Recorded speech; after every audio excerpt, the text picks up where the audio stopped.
അന്തർദേശീയ ബന്ധമുണ്ടെങ്കിൽ എന്നാ പറഞ്ഞ് ബന്ധമുണ്ട് എന്ന് രമേശ് ചെന്നിത്തല പറഞ്ഞില്ല. ഞാൻ പ്രത്യേകം അത് ശ്രദ്ധിച്ച് ഇവിടെ എഴുതി വെച്ചു. ഇപ്പൊ ബി.ജെ.പിയുടെ പ്രതിനിധി പറയാണ്, ശ്രീ രമേശ് ചെന്നിത്തല പറഞ്ഞല്ലോ അന്തർദേശീയ ബന്ധമുണ്ട് എന്ന്. ഇവരെല്ലാം ഒരാൾ ഇങ്ങനെ ഇങ്ങനെ പുട്ടിന് പീരയിടണോളം ഇടും, മറ്റേ ആൾ കൂട്ടിച്ചേർക്കും. രാവിലെ കോൺഗ്രസ് തുടങ്ങി വയ്ക്കും, ഉച്ചയ്ക്ക് ബി.ജെ.പി അത് ഏറ്റെടുക്കും, വൈകുന്നേരം ചാനലുകളിലെല്ലാം അന്തിച്ചർച്ചയായിട്ട് ആ വിഷയങ്ങൾ വരും. അത് വച്ചിട്ട് വലിയ രൂപത്തിൽ ഇതിങ്ങ് പൊലിപ്പിച്ച് കൊണ്ടുപോകുക.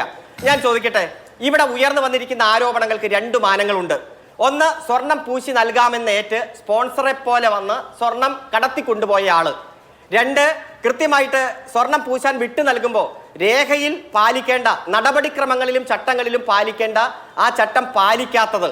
അതേപോലെ തന്നെ അവധാനതയില്ലാതെ പെരുമാറിയ കൃത്യമായിട്ടുള്ള ഇതിന്റെ ഉദ്യോഗസ്ഥ വൃന്ദം അല്ലെങ്കിൽ ദേവസ്വം ബോർഡിന്റെ ഭാരവാഹികൾ ചെയ്യേണ്ടത്, ഉദ്യോഗസ്ഥന്മാർ എഴുതിക്കൊണ്ട് വന്നത് കൃത്യമായി സ്കൂട്ടണി നടത്താതെ അത് അംഗീകരിച്ചു കൊടുക്കുന്ന ഒരു സാഹചര്യം. ഇത് രണ്ടും രണ്ടാണ്. അന്വേഷണത്തിന്റെ വഴിക്ക് പോകട്ടെ. അതിൽ കോൺഗ്രസ് ബന്ധമുള്ളവരോ ഇടതുപക്ഷ ബന്ധമുള്ളവരോ ബി.ജെ.പി ബന്ധമുള്ളവരോ ആരായാലും ഇതിൽ കുറ്റം ചെയ്തവർ കൃത്യമായി ശിക്ഷിക്കപ്പെടട്ടെ, നിയമത്തിന്റെ മുന്നിൽ വരട്ടെ.